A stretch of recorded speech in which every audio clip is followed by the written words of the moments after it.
There's been so much change at Boise State. Campus has changed immensely since I've been here. Totally different. To say Boise State has changed would be an understatement. Well, in 1979, the campus footprint was about the same, but the density of the campus was obviously less. There were very few dorms. There were the towers, and then Chafee was there as well. But the vast majority of students were the non-traditional students. Yeah, the student experience has changed. It's changed a lot. I've been here for 6 years, and probably the largest change is that we've gone from a commuter campus to a resident campus. But when I first started here, a large majority of the students were from Idaho. And so it really was, you know, they had that in common and they had similar backgrounds. Now you get students from, I have a student from Afghanistan, I have a lot of students from California. And I think as you bring different people from, even if it's just different states, that gives you something different in the classroom. The one thing that holds them all together, though, is their sense of pride in the university, right? So when I first started here, it felt a little bit like, you know, I go to Boise State. Now it feels more like the students are thinking, I don't just go to Boise State, I'm a Bronco. Well, if we want to talk about the most recent changes, it's an exciting time for the college. You drive down Capitol Boulevard now, and you look east, and there's this magnificent entrance into the Boise State University campus. The sub when I started here was not a destination location, but now even just the student union building is somewhere, it's a destination. It's somewhere you want to go, and it's a good place to be.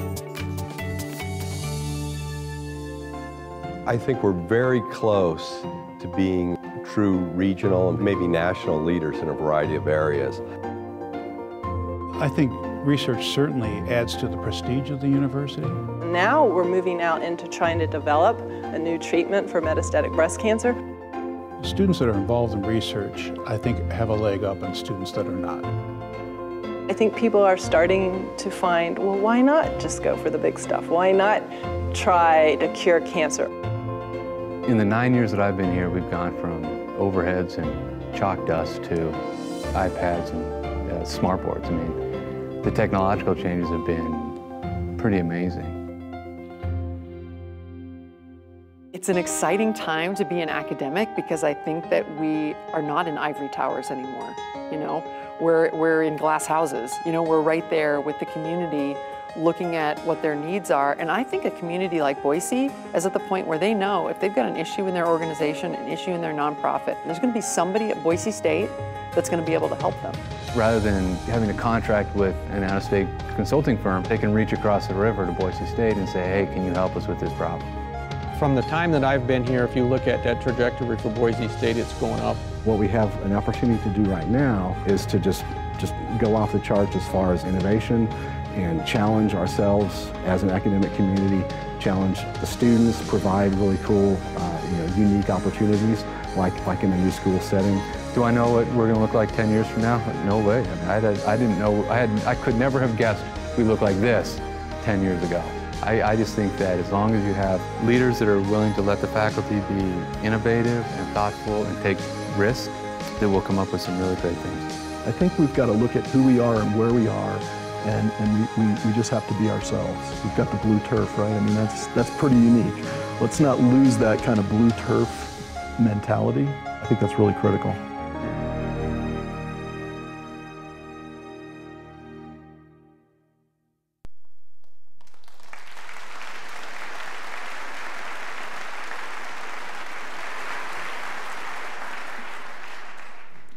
Good morning, everyone. My name is Ivana. I'm a senior studying English linguistics with a music minor. And my name is Sarah. I'm a junior studying chemistry, emphasizing in biochemistry. We're here this morning to tell you a little bit about what it's like to be a student at Boise State University today.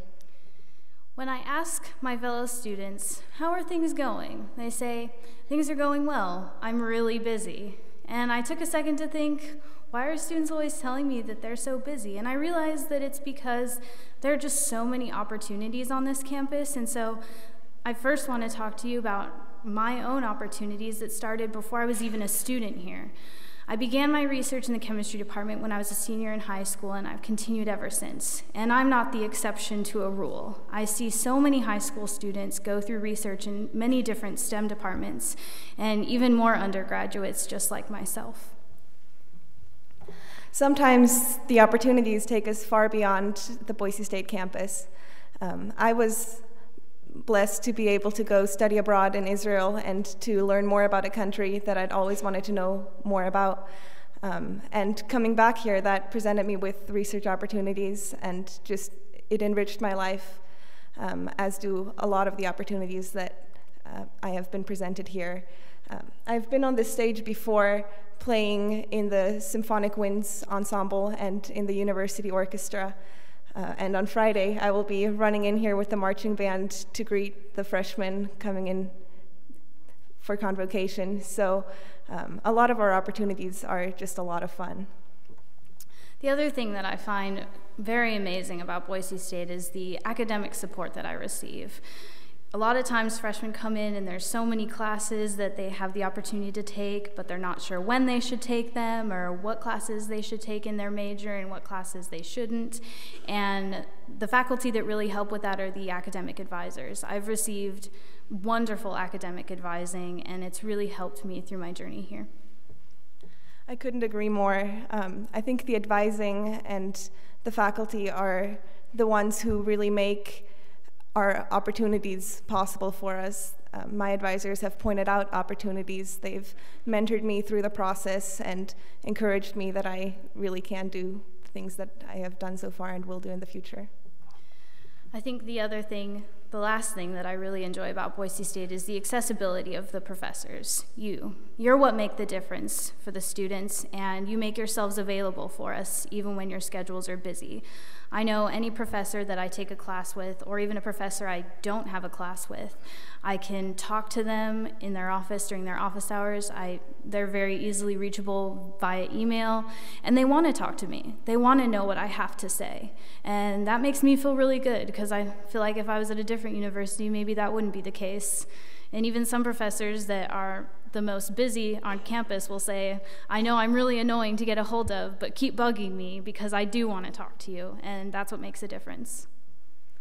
Yeah, even professors that are in a field different from my own have always been more than willing to talk to me, and that's just been really great. So if one of the incoming freshmen on Friday approaches me and asks me, what is it like to be a student at Boise State?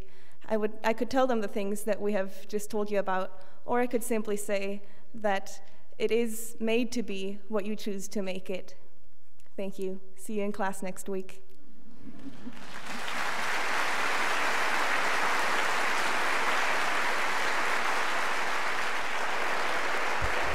Thanks so much, Sarah. Appreciate it very much. Thank you. Thank you. All right, so I'm the guy that gets to follow a really incredible musical performance and two of the most articulate students we have here on this campus. That's not going to be easy. First of all, welcome once again to all of you. This year, for the benefit of our campus partners, we've invited some folks from the community, and we really do appreciate your coming here as well. And don't think I don't know the number one question on your mind right now. What the heck are we doing in the Morrison Center when we've done this for who knows how many years over in the Jordan Ballroom? Well, I don't know whether you noticed, but those speeches over in the Jordan Ballroom were getting longer and longer and longer. And I got to thinking, these seats are really comfortable. And I've seen people fidget over there in the Jordan Ballroom about 10:15 or 11:15 or whatever it was. And I thought, I've seen people sit here in this theater for 2 hours without a break. Now, that isn't really the reason we're doing this. It has a lot to do with this video presentation, a number of things we're going to do here today. We'll have 2 or 3 of these for you, and I just thought that this screen looks better than it does over in Jordan when you're going back and forth between 2 of them. But if I don't get over here to the notes that guide me through this presentation, it will be 2 hours while you're sitting here. But once again, I want to thank everyone for coming and for the great partners you've been here at Boise State. We have been, as the video suggested, We've been on an incredible journey since the start of the millennium. Boise State has grown our student body by 1/3, and our thriving campus life has really taken off. In fact, on Friday, this will be the site of the convocation. I think that's something I say later in my speech. But we fill this up all the way up to the rafters. And then after the convocation, parents and new students all march the length of the campus down to the football field where they take that B picture that you saw in the video. We've more than doubled our graduate offerings and transformed our research efforts. You saw that on the video as well. We've nearly tripled the number of our out-of-state students, and our student body today is more diverse, more prepared to succeed than ever before, and we enroll more full-time students than ever before, who then move right through and finish on time. Perhaps most impressively, we've grown our number of graduates by more than 70% in less than 15 years. Boise State now confers more bachelor degrees than any university in Idaho, and more than 70% of our graduates at Boise State stay here in Idaho, live, work, and raise families in Idaho. I can assure you this trajectory of success is hardly over. We're in the middle of it. I'll start with Julie Oxford. She and her team secured the largest grant in Boise State history. This has not been announced yet until this moment. It's a $10 million federal grant from the National Institute of Health to build a center for biomedical research here on the campus of Boise State University. Congratulations to Julie and her team.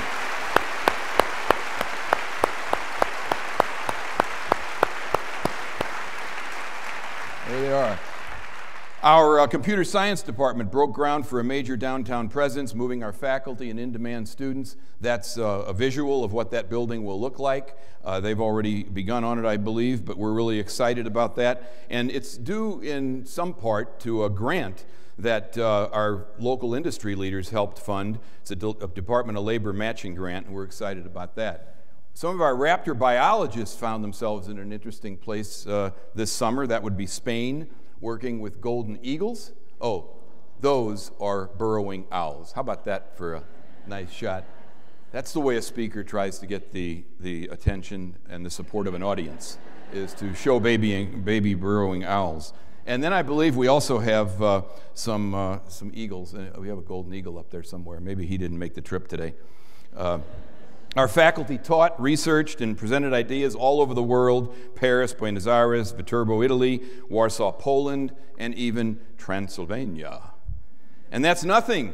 Astronaut, I think you saw him in the video, astronaut and professor of practice Steve Swanson was in space, as he is now, I believe, and he met our students there. I think that was May. We had a special opportunity to link up with the International Space Station, and Steve and his partner could talk to our students about the experience and some of the things they were doing down here as well. Our incoming freshmen, what an interesting class of first-year students we have.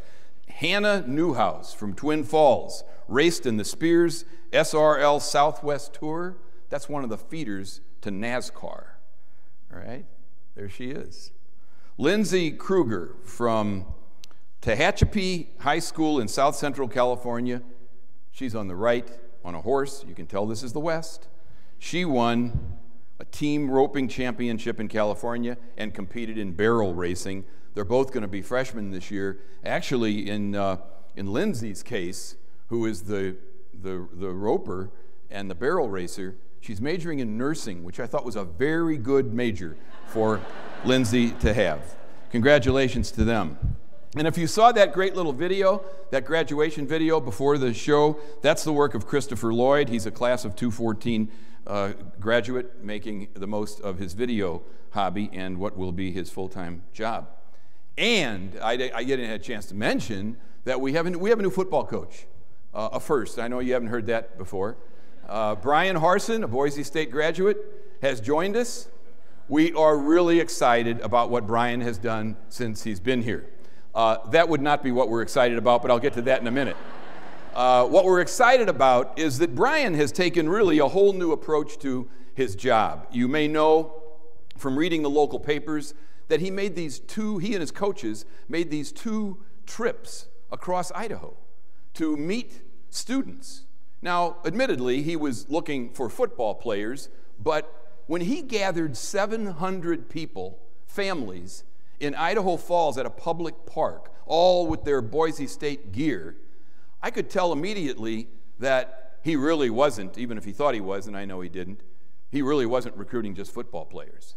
There were plenty of young people there who were listening to a guy talk about excellence, listening to a guy talk about how to get a job done and do it well. And that kind of role modeling, I think, will send more and more Idaho students here to Boise State. I'm going to talk a little bit more about that later, because I do think that when it comes to recruiting, it's going to have to be a team effort from here on out, as you'll hear a bit later. By the way, I have it on really good authority that some of those coaches really didn't think this was a good idea and were very uncomfortable until they were dismounted. We're looking forward to a great season, and of course that begins against Ole Miss next week. This is an appropriate time for me to introduce our new faculty members, which come to us from the finest graduate schools in the country. We're proud to welcome them. Could we get the lights up? Maybe, and if we can't get the lights up, will you please stand anyway so we can see our new faculty who have joined us this year. Thank you for coming. Great. Yeah.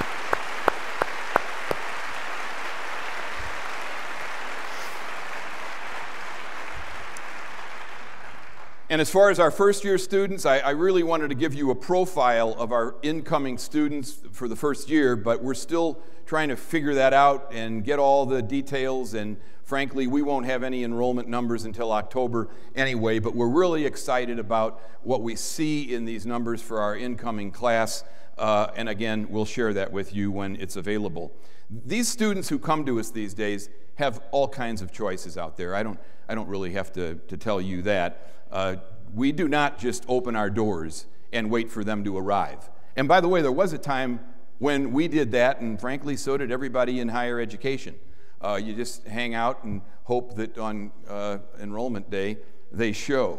Recruitment of students today is a really competitive business, and what we have to do is differentiate the Boise experience from the rest of the marketplace, and it's a crowded marketplace. In fact, this year, for the first time, there will be 2 full-time recruiters living and working in areas where we have large numbers of students coming. One, Seattle, and the other, Southern California. That's a first for us, but other schools have been in this business for some time, and there's no doubt that it gives us more of an opportunity to meet high school students and parents, counselors, teachers, and impress upon them what a great job you are all doing here at Boise State University. After about 2 decades of steady growth in the number of high school graduates, the country likely peaked at about 3.4 million graduates in 2011, and we'll see a modest decline over the next few years. That's according to the Western Interstate Higher Education Commission.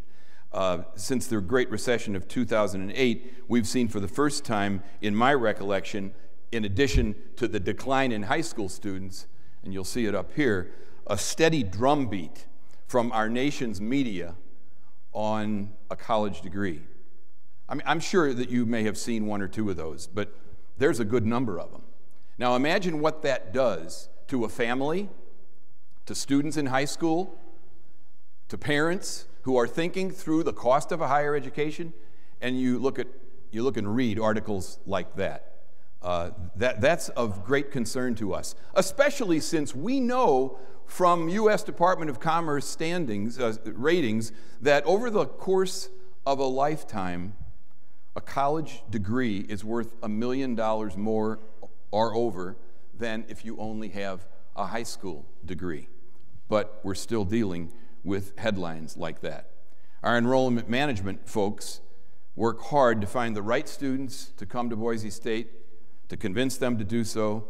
Our admission experts have targeted growth states. There are some places where enrollment, high school graduations are increasing. That would be Texas and Colorado, to name 2. We spend a lot of time there, but don't think for a minute that schools in those states aren't also coming to Idaho.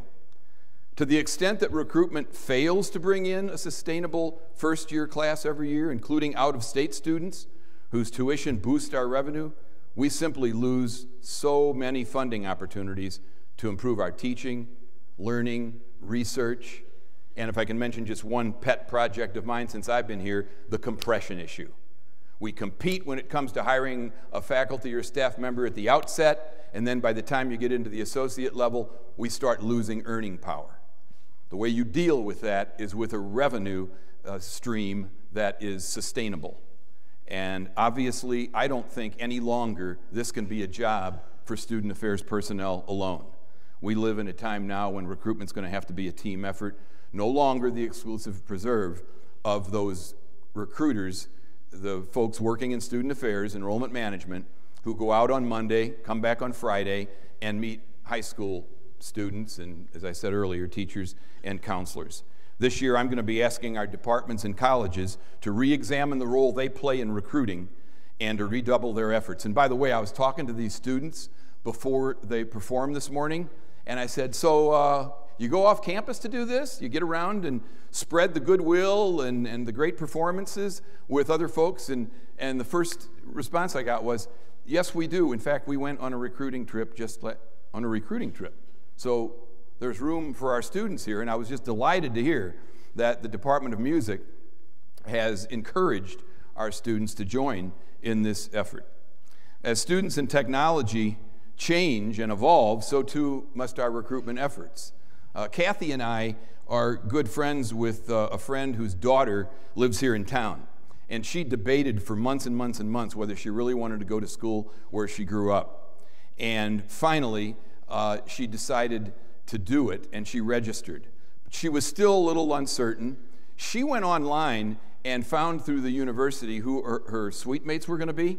She contacted each of the suite mates. They created a little online community, and I'll tell you what, she is all excited about coming here. And one of the things she wanted to do is go away so she could meet kids from other places. Well, guess what?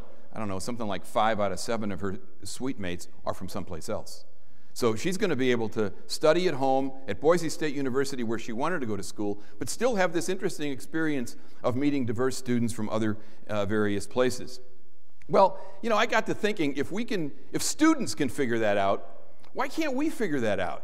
And maybe the next step in our recruitment is what you might call experiential recruiting. And I'm not making this up. The fact is, I know there's some places over in London and in Britain where this is being done. But the fact is, it's just simply the newest effort where faculty and staff create online communities for students, prospective students, juniors in high school. And they start talking and discussing what we offer here, how we teach, how we learn, what opportunities there are. I don't really think that's too much different from some of the ways the athletic programs operate here, who lock in some of these players early on with these signing agreements and everything. Well, I think an online community would do the same thing. So we're going to take a look and see if we can figure out a way to do that. I would suggest it's particularly appropriate for departments who are perhaps experiencing low enrollments. What a wonderful way to help a student move toward a particular major.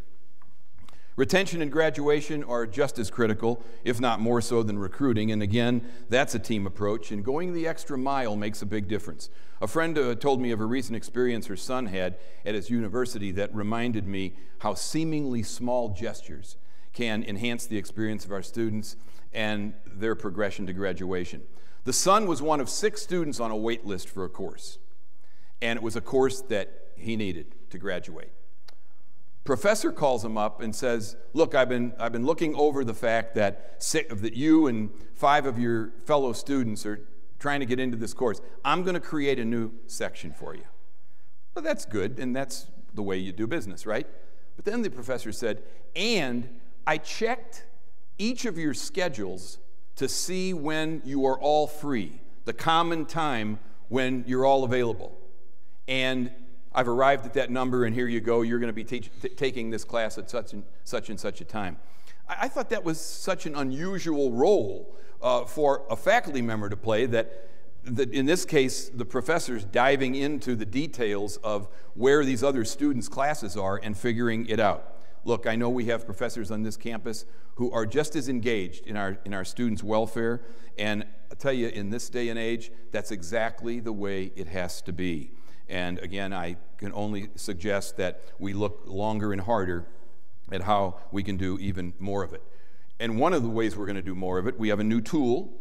It's been developed by the Office of Information Technology and the Provost Office. It's going to be rolled out this fall. It is called the Student Success Dashboard, and it's going to identify students who may be struggling and how we can contact them to provide support and better address barriers to their graduation. Back to this problem here, this doom and gloom that the media is throwing at us over the utility of the degree. There's a number of reasons for that. One is a recent report by the New York Federal Reserve. To the surprise of no one who's been watching, it confirmed through analyzing over 20 years of data that today's graduates are having a tougher time transitioning to the marketplace than in the past, and many are accepting jobs for which they are overqualified, either low wage or part-time. They also found that graduates with technical skills fared better than the others, and that their majors had more to do with their success than where they went to school. The most selective schools, you major in a degree that simply doesn't have the employment potential, the school's not going to pull you through on that. Without a doubt, the issue of underemployment of today's college graduates is gaining steam among parents, students, and governing boards, which are beginning to hold us accountable, not just for student success upon graduation, but also in job and career access as well. In the state of North Carolina now, the governing boards are asking universities for data, not just on how many they're graduating, but where they are and what they're doing, and how that relates to the education they've received. Now, I want to share with you a statistic that I think is important, and I don't want to give anybody too much doom and gloom, but the Center for College Affordability and Productivity in Washington, D.C. may just have confirmed what's going on in our country right now. They issued a report. Number of college graduates expected to grow by 19 million in this decade. Okay, 19 million college graduates growing in this decade, while the numbers of jobs requiring a bachelor's degree is expected to grow by 7 million. American higher education will create 3 new college graduates for every new job requiring a college degree. So, the number of college graduates will grow by 31%, more than double the percentage growth in jobs requiring at least a bachelor's degree. This is U.S. Bureau of the Census information and U.S. Bureau of Labor Statistics. In the meantime, that particular center claims that there are 20 million college graduates underemployed. Now again, there's always been underemployment among college graduates, especially in those first few years. What they're documenting, especially the New York Federal Reserve report, is that in a 20-year span, what we're seeing now is significant increases in that number that must be explained away or dealt with. Well, we're going to deal with it here at Boise State, and we already are. I mean, people like Debbie Kaler in Career Services has done a fine job of expanding opportunities for students seeking help in accessing the job market. Our orientation session, at the very beginning of the student's experience, even before they're starting to take class, their parents and the students are listening to a conversation from Career Services about where are the hot jobs these days and what kind of opportunities are there here at Boise State to join together majors and minors that lead to employment. Our Honors College uses some of the Valley's most distinguished executives, such as Micron co-founder Ward Parkinson, who volunteers his time to do mock job interviews with our honors students. Our Foundational Studies program creates experiences and builds skills for students from all disciplinary backgrounds and focuses on those soft skills that employers so often claim are lacking in college graduates today. The e-portfolio system, I can't stress that enough. I think that is really one of the neatest ways we can help students work through their undergraduate experience, record their progress so they can share that with an employer, especially the writing aspects of it, the ability to improve upon your writing and show your employer how you have done so. Very, very exciting. This fall, Professors Villachica and Professor Landrum, that would be from the College of Engineering, and Eric Landrum's from Psychology. Steve is in the Department of Organizational Performance and Workplace Learning. They will gather together faculty members and business leaders for Boise State's first Treasure Valley Summit, Skills Summit. And the Skills Summit is designed to put employers and our faculty alongside each other to have a conversation about what does it take? How can we do a better job of preparing the students you claim you need for the workplace? I still remember an example from my experience in Kentucky. I got to know one of our most distinguished alumni. He was the president of the Bank of Louisville. And one day I said, Orson, you know, I'm amazed you majored in political science and you wind up as the president of the Bank of Louisville. I majored in political science and frankly never thought of myself as bank material, so how do you do that? And this guy, by the way, was as old as I am, so we're talking about way back in the day. And he said, well, I graduated in political science and thought, you know, I have skills, but I don't want to go into government. I don't want to go into politics. I just as soon go into business, and I lived in Louisville, and I applied at the Bank of Louisville and got the job. Well, here's the question. Do you really think a student walking into a bank downtown with that kind of background is going to pull that off today? I haven't seen any evidence of it. Or let's say I've seen little evidence of it. Maybe every now and then somebody's really able to do that, but generally speaking, I don't think it's possible to do that without a much more specific toolbox of skills that impress that first interview and that first job. Now, some of our students figure this out on their own. As I said earlier, they'll take a minor that's different than their major, knowing that one's going to work a little bit better in the workplace than the other. Some go on to get an advanced degree, and that's a great idea as well. But I think we here can do even more for our students. And I must say, Deans Peterson, Rourke, Ann Wheeler, and Alumni Relations Director Andrade are collaborating on a new effort called Bridge to Career. The idea is simple. Create a certificate program that students can layer onto their degrees to demonstrate organizational and managerial skills that will improve their prospects as both job applicants and successful team members in the profit or not-for-profit sector. A similar and equally important track will be available for students in technical fields where they need an opportunity to improve the soft skills that we hear employers discuss so often: problem solving, teamwork, work ethic, writing, critical thinking. Employers value those highly, and so often they claim they're lacking in our college graduates. We will be available to do that. It is our intention to distinguish Boise State University as a university that defines student success not only by the numbers you graduate, but also by success in the gainful employment of our graduates as a result of their undergraduate preparation. I don't think there's any reason why we cannot emerge as a leader in making our graduates the most competitive and the most marketable in the job market.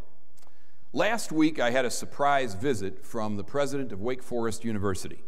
And for those of you who don't know, I'm sure you do, Wake Forest University is a selective university with strong emphasis in the liberal arts, 4,800 students. And we talked a little bit about this challenge that we face today in underemployment and even unemployment. At Wake Forest, among their prescriptions for success are credit-based courses in career development, partnerships that bridge the career services office with faculty and academic advisors, alumni advisors for students, and perhaps most importantly, coursework offered by the business school that sounds exactly like what we are planning. Apparently, I don't think we're too far off in our design of Bridge to Career. But I can see some kind of a boutique set of courses that would offer double-entry bookkeeping, finance, marketing, the basics of the business experience, so at least when an interviewee is standing before the HR desk, he or she can talk knowledgeably about where they're going to work. And I know in my experience, I didn't have that coming out of school. Now, our state board meeting last week was really interesting, and I want to give you a little bit of a report on that. We concluded the first year, and I know you're going to hate to hear first year when I tell you what we concluded, because you probably thought it was concluded for good. We concluded the first year of program prioritization. And Marty Schimpf down here, your provost, did an outstanding job of explaining how we approached the challenge and the results achieved. Let's just say he did, I think, the best job. And people in the audience noticed that. All campus, please.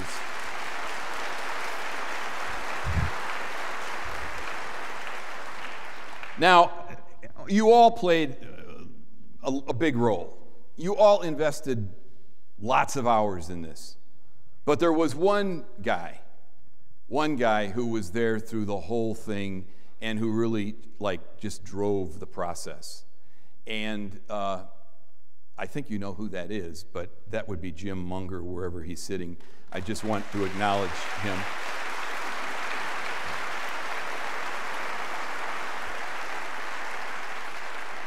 I'm really glad I got that out of the way. All week it's been, Bob, you going to mention my name? Bob, you going to mention my name?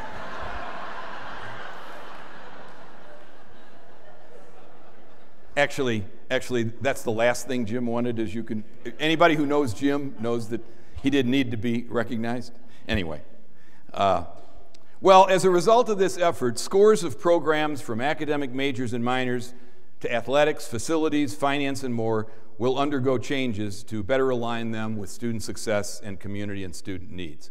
A number of the evaluated degree and graduate certificate programs will undergo substantial changes to increase the number of graduates, better track student outcomes, improve the pathway to a degree, or be eliminated, and I'm sure you don't want to do that. The board was complimentary of Boise State's presentation, its results. One of the outcomes expected from this effort is, and again, this is the tough part, but it makes good sense, the institutionalization of this process so we continue remaining as cost-effective and efficient as we can. And frankly, I think Boise State's presentation was the role model for the other universities who were watching. Now, among the outcomes of program prioritization was the closure of the College of Social Science and Public Affairs. Some of those departments moved back to the College of Arts and Sciences, where they once upon were, and the rest of those colleges joined together where faculty leaders from the various disciplines led a discussion for at least 2 years about creating the School of Public Service. The school will be comprised of community and regional planning, criminal justice, military science, political science, public policy and administration, and what else? And environmental studies. There's a number of centers that are included in there as well. It's going to serve many purposes. There's no question about that, and you're going to see a video in a minute.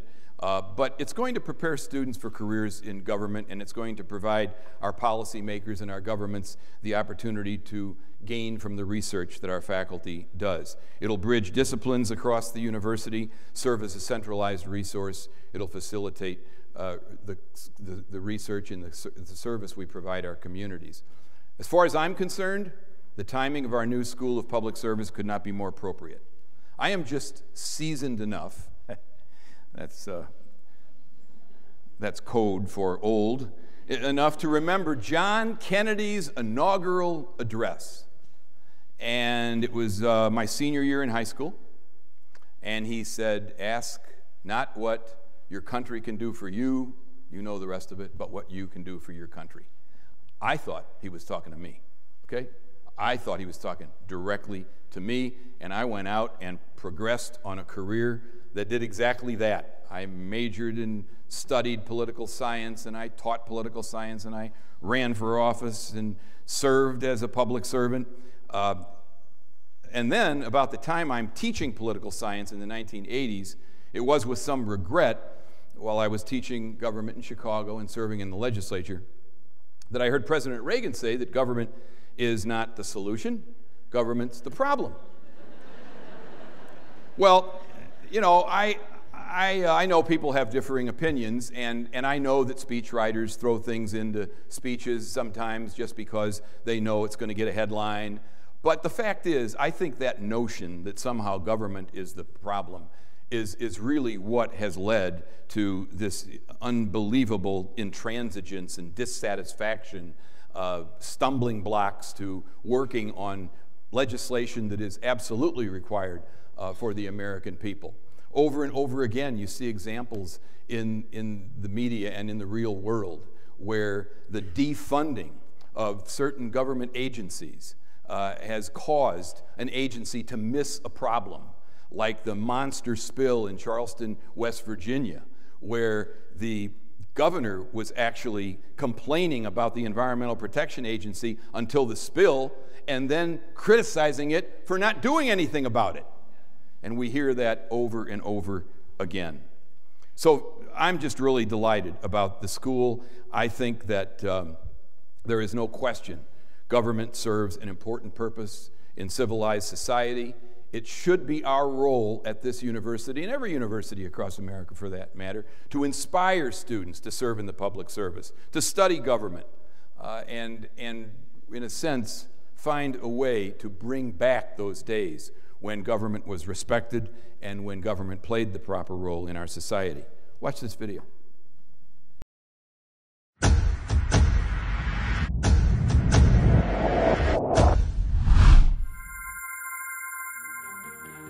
You know, school public service is all about serving the public. My perspective on public policy is that it's everywhere. I mean, regardless of what area you're conducting research or teaching, there's probably a public policy component. You know, it's not just a disciplinary specific world anymore. You know, a political scientist needs to know something about environmental science, and an environmental water manager needs to know something about public policy and social science. And I think that's the beauty of school public service, is that we can cross disciplines. We may not speak specific languages, but I think we speak a common thread serving the public. From the research side, we see this as just a great opportunity for the faculty who are working on really interesting projects to reach across and get expertise and partnerships with other faculty. And I think one of the things that we're looking on long term with regard to the School of Public Service is if we can have that central location where it's really easy to interact and where the disciplines aren't so defined. I can bring in somebody from geosciences or somebody from civil engineering to talk about some particular aspect of environmental problems. It's easier to do that when you're in the building. It's so complex, we can't do it alone. You know, we can't solve climate change, we can't solve pollution, we can't solve, water rights problems just by one individual or one discipline. We've got a great opportunity, and I think the university is taking advantage of it to take advantage of our situation here in the state capitol. It's really a pretty unlimited view on what we can do. Well, we were running, thank you. I was running through those introductions so quickly that as I was watching this video, I realized I left a couple of people behind. And since they're two of our most important leaders at a university, but we're so delighted as to who they are and the job they're doing, I want you to know who they are. I don't know whether the video folks can figure out a way to bring them up or not. We had photos of them and everything. But Dean Ken Peterson is our new Dean of the College of Business and Economics. He comes to us from the University of Tennessee. He's taught at a handful of really prestigious universities, has a great career in supply chain management. He is now, there he is on the left. And you know Rich Osgathorpe. Rich, of course, has been one of us, 10 years on the faculty in the College of Education.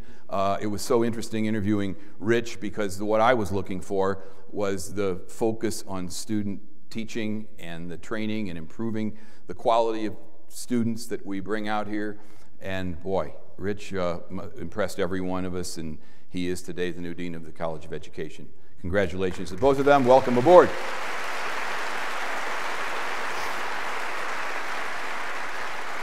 So moving on from our conversation about the College of Public Service, Boise State and Boise isn't just the heart of Idaho politics and government. It's also a regional healthcare center that provides healthcare to an area far beyond our city's borders, and Boise State has become a partner with local health industry leaders in producing the healthcare workers of tomorrow.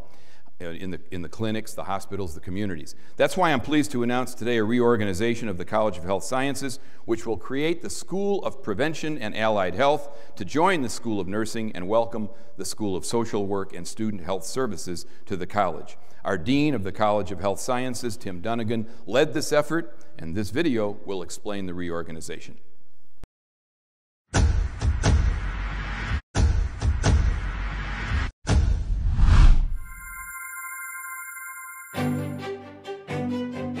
I think what sets Boise State apart, and the reason that I am so happy to be here, and I've been here 11 years, is because of how flexible this institution is. We proposed a change, and the upper administration didn't stand in the way. And I've seen that time and time again with programming. They've said, okay, let's take a chance. The new College of Health Sciences will consist of 3 schools. We'll have the School of Nursing, the School of Prevention and Allied Health Sciences, and the School of Social Work. We'll also be bringing in the unit of University Health Services. It's all about how do we build teams and how do we, we have a problem and we build a team to solve that problem. We'll bring the rad scientist into the classroom alongside the occupational health professional, alongside the respiratory care specialist. I've collaborated with folks in radiologic sciences and respiratory care. We've looked into potentially some involvement with the physics department. In nursing and orthopedics and family medicine and neurology. The broader the base of understanding that the student has, the better they're able to really deliver quality care. Because when you are confronted with whether it's a natural disaster or whether it's just solving a problem in a public health setting, you do not do it alone. Our partnership with Boise State is essential. Not only do we have research, but we also rely on Boise State and our partnership for our educated workforce. They're taking our feedback to say, here's ways that we can see on a practical level you can continue to improve. And that partnership is really very valuable to having us improve the lives of the people that we serve. One of the common things that we have between higher ed, hospitals, providers, is that ultimately they're all caregivers. I just think it's an exciting time with these changes. It's going to be wildly different and hopefully wildly better.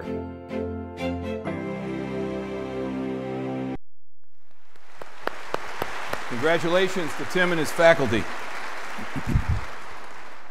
Over the past few years, I've made every effort to impress upon our campus community just how volatile are the changes in and around higher education. It's an exciting time, but we have to work hard to stay relevant and ahead of the curve. Clearly, we are in an era in higher education of redesign, where we need to test new approaches to learning and teaching, find new approaches to our degree offerings and research, and foster a culture that will marshal our creativity and innovation. And to help us do just that, I'm pleased to announce today the creation of the College of Innovation and Design. If you'll please watch the video.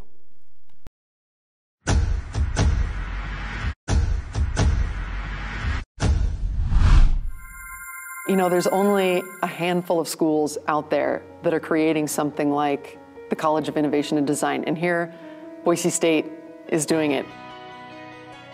I think that the College of Innovation and Design as a whole is an opportunity for catalytic reform at Boise State, maybe disruptive reform at some level. You know, I think that's important. I don't think we would be able to exist as an institution just solely teaching as we have in the past. I'm excited about this new college because it offers not only non-traditional academic programming, but it also offers research opportunities, multidisciplinary, transdisciplinary research opportunities. That is so cool. Really, it's a mindset. It means I don't care that I'm a material scientist. I don't care if I'm a physicist. I don't care if I'm a chemist. I'm going to solve a problem regardless.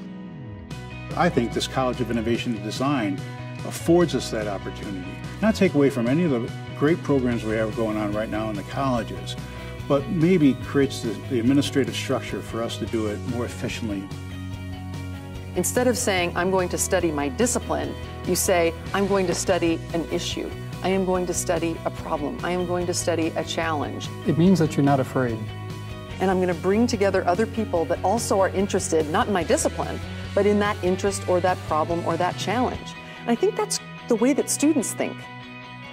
It means that you identify boundaries and you wish to dance around them and across them and bring others along for the ride and be dragged across at times. I'm hoping one day in this College of Innovation that we can have classes and research projects where the social scientist and the artist is working next to the scientist and engineer, right? I hope we can do that. I hope it's a place to play. I hope it's a place to think and to dream. I hope it's a place where failure is embraced, fear is overcome, and shame is absolutely eliminated from the process.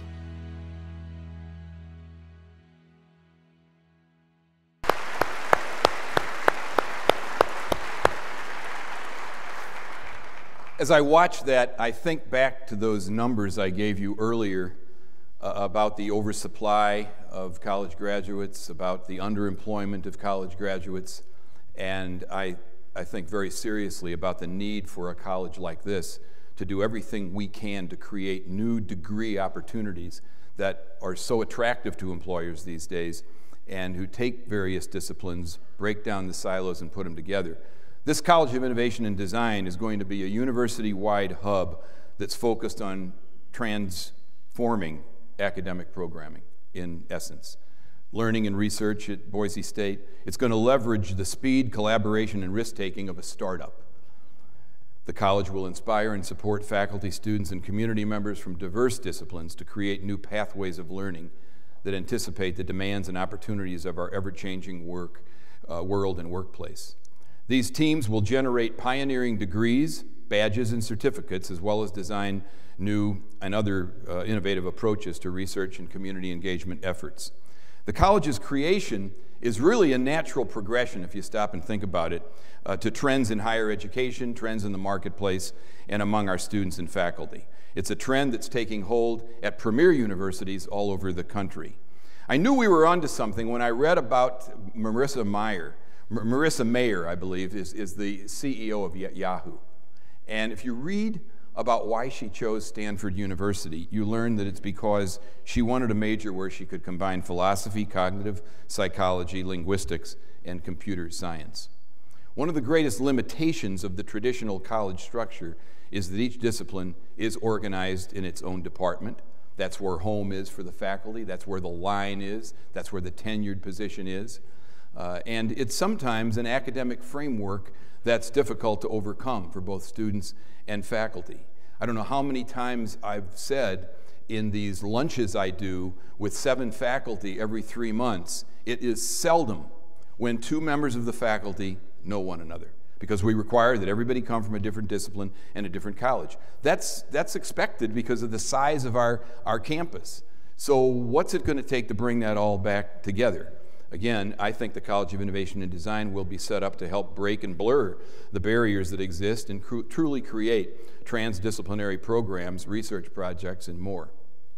Actually, this college has already begun its work with an initial request for proposals from Provost Marty Schimpf for undergraduate degree programs, certificates, minors, or badges. Faculty teams brought forward 24 proposals, and it's anticipated that several of those new programs will be developed as a result. And each one of those faculty teams were truly transdisciplinary. They represented faculty from different colleges and universities that all came together because of this incredible idea they had for a degree. Obviously, we're doing some of this already. In some cases, a lot of this. We have found ways of jumping out of our silos and found ways for our creative and enterprising faculty to do so. Just this summer, I ran across Stephen Olson Smith, who, as you know, is a scholar of Melville and Whitman, and he was on his way to a basic computer science course he was taking to learn how to code. He also taught a class for educators with computer scientist Elisa Barney Smith and historian Leslie Madsen Brooks called Humanistic Computing. Engineering professor Darrell Butt has taken his lab and tools and turned them into a or turn them toward a mystery of art and anthropology, trying to take a fleck of paint the size of a human hair and unlock the secrets of an ancient sarcophagus. At Boise State, where we fulfill our mission and role as a Metropolitan Research University, our engagement in the region we serve has grown exponentially over recent years. The nature of our partnerships with government, business, education, and healthcare have grown more complex and more sophisticated. In the last year, the J.R. Simplot Company and the Idaho Department of Transportation both came to us interested in what resources Boise State had to offer them. As you can imagine, their work and organizational structure spans many of our disciplines, making it difficult to respond comprehensively. But we did so.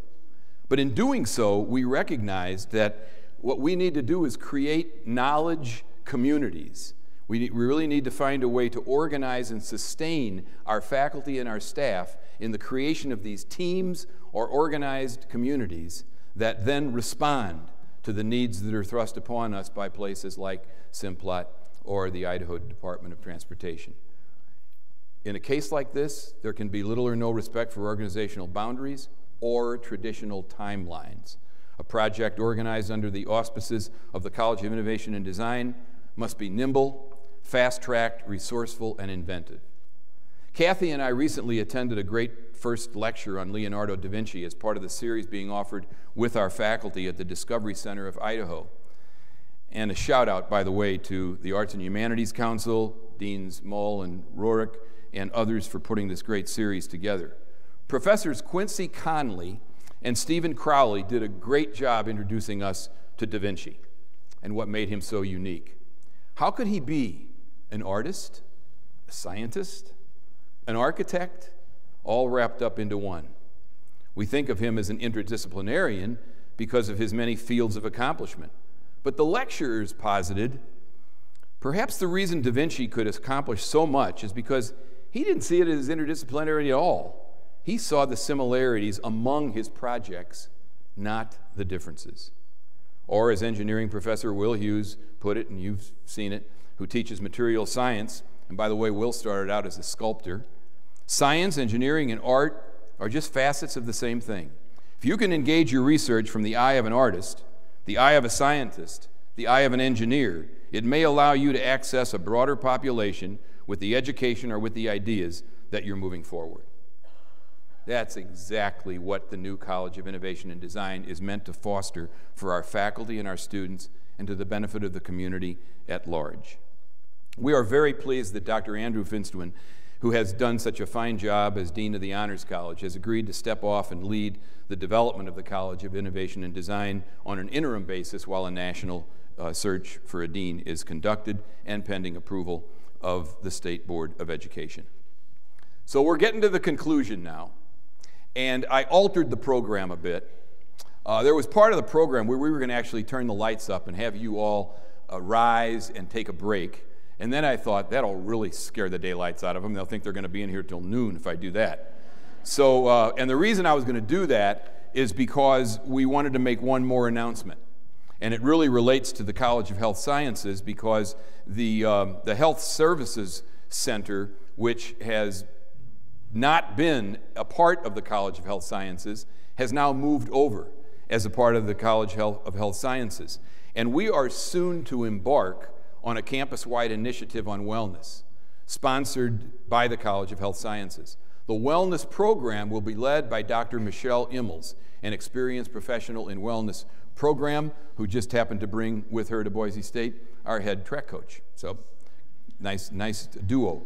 The program will be aimed at making Boise State University one of the healthiest campuses in the country. Health services and the academic experts in the college will work together to help students prepare for a lifetime of healthy living. And don't think we're stopping at students. We're also after faculty and staff and provide the kind of support and services they need to make healthy choices every day. There'll be screenings, physicals, exercise classes, walking clubs, data analysis, research. Are you worn out as I am already, and you haven't even started it yet? That's the reason why we brought you down here, because you have to walk all the way back to the Morrison Center. That's the beginning of the wellness program here at Boise State. It better not be the end of it, though. That's what's important. Michelle's really great, and I know you're going to enjoy her as she kicks off this program this year. And I'll be kicking it off with her doing almost everything she wants me to do once I see what the rigor of that program entails. Well, in case you haven't noticed, there's been a thread running through all of the initiatives I've discussed with you today. The thread is the way a modern university must work across the lines and the divisions and the disciplines to stay relevant, to deliver quality in today's world. A world, as you can see, that is really changing. No group of faculty, I think, and staff who have worked in previous eras have ever seen the kind of numbers I shared with you from the U.S. Bureau of Labor Statistics. To the point where some critics are actually calling out for the reduction in the number of college graduates. Let's just put a lid on it. Well, I know I'm speaking to the choir here. The college degree is so valuable in so many ways when it comes to promoting great citizens. It isn't only about getting a job. We understand that. And for that reason, we here at Boise State will remain absolutely dedicated and committed to graduating our students and welcoming more of them in every year we can do so.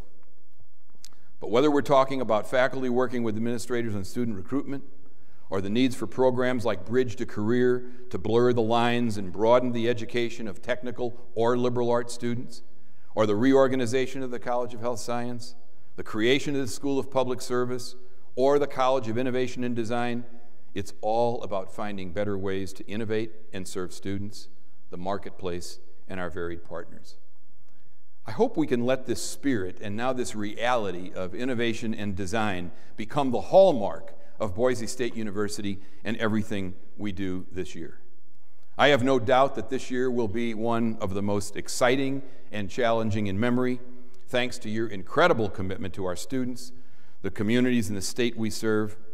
I really do believe Boise State is poised to stake out its reputation of excellence across the West. I hope you have a great year. I thank you for everything you've done for Boise State. Do remember there is a lunch at the end of your exercise, and have a great day. Thank you so much for joining us today.